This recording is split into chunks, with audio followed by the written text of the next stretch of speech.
But there's also another business I'm involved with, which is private security.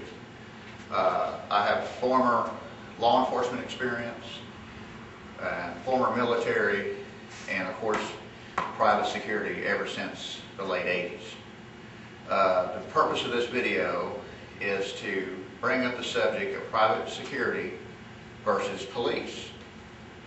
Which one is the most important? Are they both important? And what are their limits? If you are a company and you're looking to hire private security, I suggest you hire private security companies. And the best suggestion is do not hire police due to the fact that they already work a lot of long hours. Suggestion for police, yes, they have a lot of training and they have the arresting authority that private security does not have, but private security is more proactive. Police are reactive, and the police cannot help you unless they're there, happen to be there at the moment. You hire security to try to stop the problem before it begins. Now, what type of security would you hire? It's people that have more training. Do you prefer unarmed or armed security? My own opinion is unarmed security is useless security. You don't want to hire somebody that can't defend themselves and hire somebody that's really old and barely able to walk. You know, the stereotypes that you see in movies such as Mall Cop and others is really funny movies, but the funniness of those movies is based on fact, because there are a lot of security people, security guards that are wannabes. They want to be a cop, but they can never be one.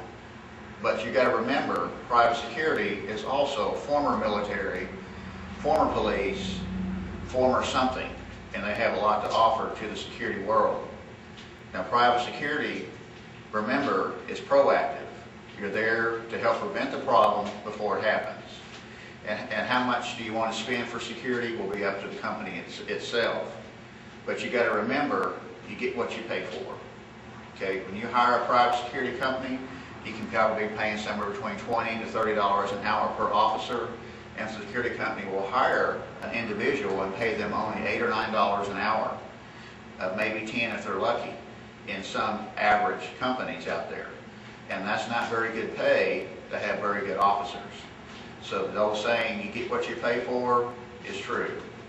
Because most people in the security companies in private security, the turnover is very, very high, because most people are just there for the extra money, or they're passing their way through until they find something better.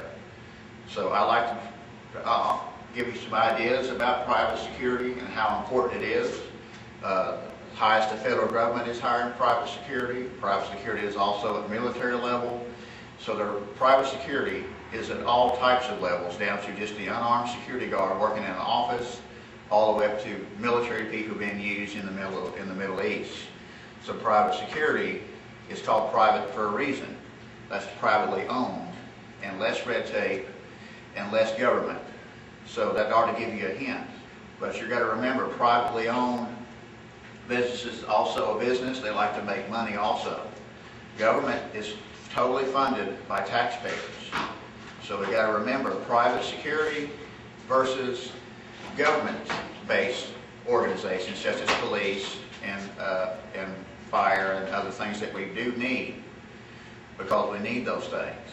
But the police can't be everywhere, and that's why you hire private security. You don't hire police because the police they're already working full-time somewhere else, running all over the place. You hire private security so they can come to your company and focus on your needs, and when something comes on the radio, they don't leave their posts because they hear about a fellow officer having trouble down the street. That's not our job. That is the police's job. Private security is there for only you, the company that hires private security. And how much do you want to pay is going to be what value and what type of professionals do you want to be there. Because if you're willing to pay a little bit more, you'll get better quality. Bringing in prior experienced military, prior experienced police, and even other experiences in other types of security. Not just security guards, unarmed and armed security guards, but also executive protection, bodyguards, all those kind of things. They all have a private-based security field You just got to remember, some security companies train their officers better than others, such as self-defense tactics, taser training, baton training, mace training, many things, the same thing that police will do. But they're there for the company that hires them only. They're not there for no one else but the company that hires you or hires the individual companies. Because when you hire police, remember, if they get a call on the radio, they're gone. And they're going to leave your company without security. So what does that tell you?